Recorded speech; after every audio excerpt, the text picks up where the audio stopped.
Scott from Scott Shop Media. Today is Friday, December 18th, and this is what is happening on the mountain. Just a quick overview. We got two CalTrans projects affecting your commute today and over the weekend. One of them is going on today and tomorrow on State Route 38, and then overnight tonight at the bottom of the 330. Both of those are ongoing projects, long-lasting projects. Minor fire weather forecasted for the next 7 days due to off and on gusty winds.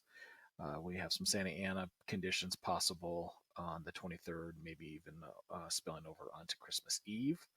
There are currently no fires or major incidents going on in the mountain. We are at a low fire risk through Sunday, and then we should see a moderate or slightly elevated fire risk through Christmas.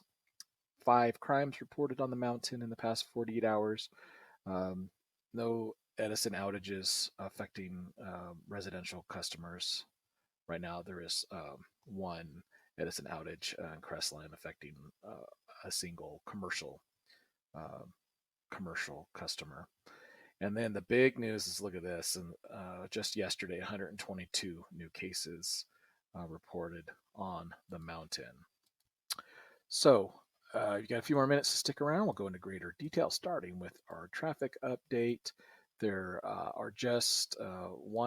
is just one construction project going on today. It also carries over through tomorrow. Some rare weekend activity. Just they need to get this work done before the winter here on the 38 for still repairing some of the damage from the El Dorado fire, and then overnight tonight, that interchange from the 330 to the 210 may be closed at times due to widening of the highway down there.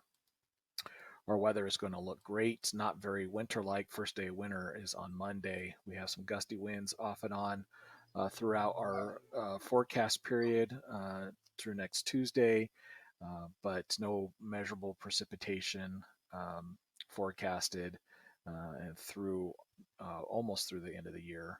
We might have some stuff going on after between Christmas and New Year's, but it's still a little too early to get excited about.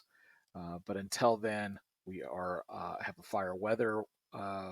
We have fire weather conditions in the region, minor fire weather regions, every day through Christmas.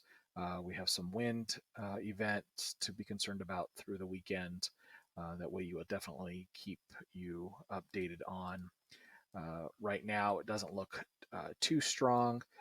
In fact, in the Inland Empire, we don't really expect to see the Santa Anas get here until Wednesday, and then they will only be a marginal. It will only be a marginal event as far as both the wind strength goes and the fuel moisture content.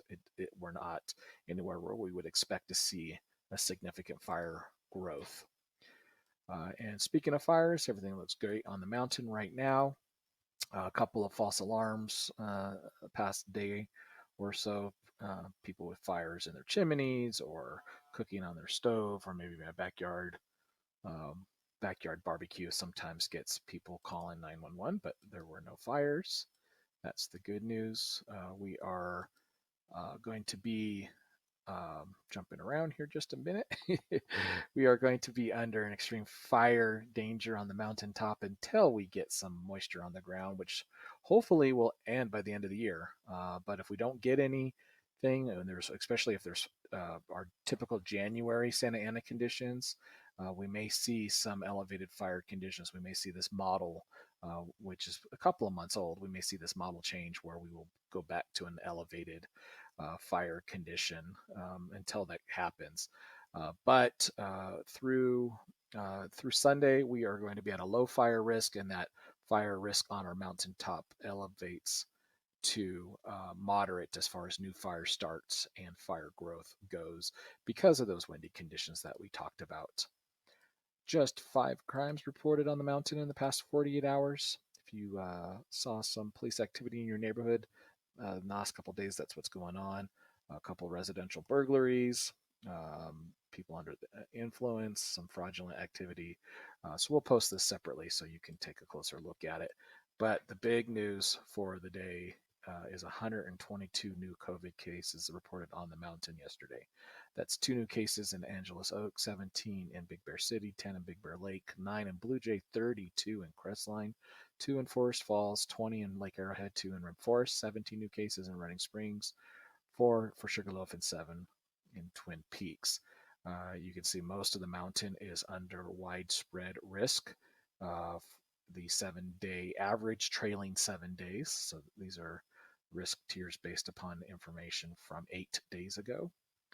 But it's not likely to change just because those communities that are under widespread are still seeing the daily spread, daily significant spread. So as far as our regions go, on our 7-day average trailing 7-day state risk tier system, we are widespread in the Bear Valley, widespread in the rim communities. We are almost 2.5% of our total population having tested positive for COVID since we started. We are at a daily rate of 244. So with that, the new cases, we have 50,000 people. You divide that 122 by 50.5 or 50%, you get 244 for our daily risk. That's a lot better than the county. County is almost at 500 people per 100,000 testing positive yesterday. Rest of the state is faring a little bit better. We're about twice the state average, which is higher than the rest of the country. So we got a lot of work to do before we see things get better. The good news is our hospitals are starting to get the vaccines. I know Mountains Community started vaccinating their doctors and nurses this morning. I'm sure Bear Valley is in that process as well, if they haven't already done it, which is great for our healthcare workers. And then we need to make sure that our community is doing the right thing and maintaining their social distancing, wearing their face coverings, staying in their homes unless it's absolutely necessary to leave. So again, this is Scott from Scott Shot Media. That is what is happening on the mountain. Feel free to email me or text me. Follow along on Facebook, what is happening on the mountain, for the most up-to-date information. And for any late-breaking news, follow us at Scott Shot Media at YouTube, Twitter, Instagram, or Periscope. And probably won't do any news updates, video updates through the weekend unless there is something significant going on. But we will definitely share posts and tweets and stuff like that for late-breaking news. Have a wonderful weekend, and we will talk to you soon.